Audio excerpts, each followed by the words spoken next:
Number system আরেকটা part. এই যে পুরো অঙ্কটা দেয়া আছে, এটা বলছে যে এই সংখ্যাটি কি সম্পূর্ণ 11 দ্বারা বিভাজ্য, সেটা আমাকে চেক করে দেখতে হবে। এবার প্রশ্নে যেগুলো থাকে হয়তো সম্পূর্ণ 11 দ্বারা বিভাজ্য, নিচের কোন সংখ্যাটি চারটি অপশন দেওয়া থাকে, তো সেক্ষেত্রে আমরা একটা দিয়ে আমরা জাস্ট টেস্টটা করব। আমরা যে সংখ্যাটা রয়েছে যদি 11 দ্বারা বিভাজ্য হয়, সেক্ষেত্রে আমরা কি করব, একটা ফার্স্ট স্টার্টিং প্রথম সংখ্যাটা নিয়ে একটা করে ঘর গ্যাপ দিয়ে চলে যাব।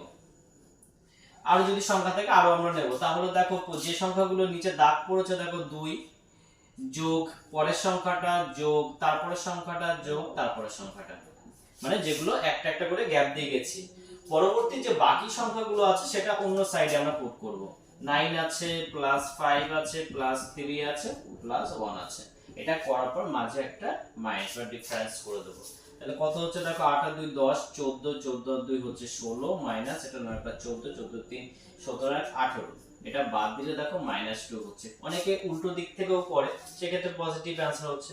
দেখো এই অ্যান্সারটা যদি 0 অথবা 11 এর মাল্টিপ্লাই হয়ে থাকে, তবেই সেই অ্যান্সারটা সম্পূর্ণ 11 দ্বারা বিভাজ্য। যেহেতু এটা 0 অথবা 11 এর মাল্টিপ্লাই হয়নি, তাহলে এটা বিভাজ্য নয়।